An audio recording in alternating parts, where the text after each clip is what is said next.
The House Appointments Committee has approved General Aronda Nyakairima, bringing to an end a protracted legal contest between the presidency and parliament.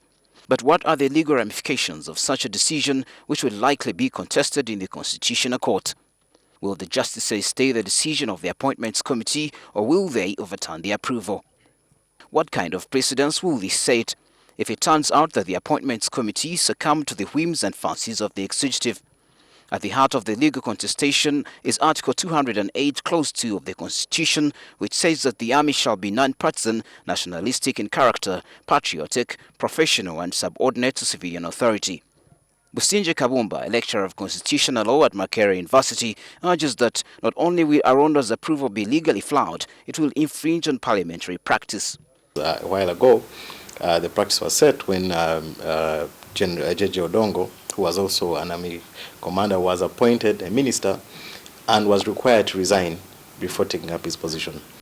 Rummaging through several provisions of the Constitution, Kabumba opines that the answer to the Aronda impasse lies in the preamble of the supreme law in the land, where the army is supposed to be subordinate to civilian authority. If the army men take up civilian positions and take up partisan positions, it doesn't portend well at all for democracy, and it really destabilizes the delicate balance of government in Uganda. He warned ominously that without the rule of law and constitutionalism, the country would slide into tyranny. But more important than having the document of the Constitution is having a culture of constitutionalism. And a number of indications in the recent, especially recently, indicate that we have lost that culture. The culture of respect for institutions, respect for the Constitution, respect for the rule of law is being eroded steadily. And once you go down that path, it is a path to tyranny. These are views which are also shared by another legal scholar at Makerere University, Professor Jean Balia. Balia urges that though there is no explicit provision in the Constitution that bars Aronda from serving in cabinet while still a UPDF officer, the spirit of the Constitution does not favor his approval.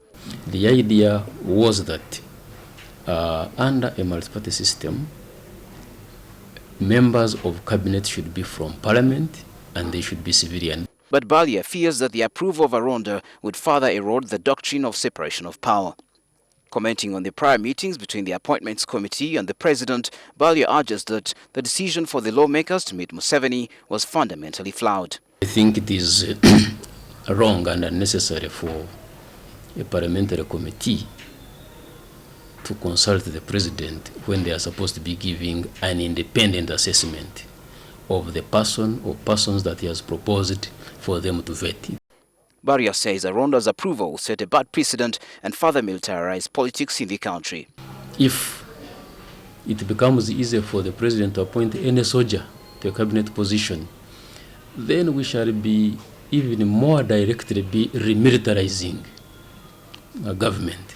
Whereas Aronda appears to have won the first round, he will only superintend the internal affairs docket if he passes the litmus test of the Constitutional Court.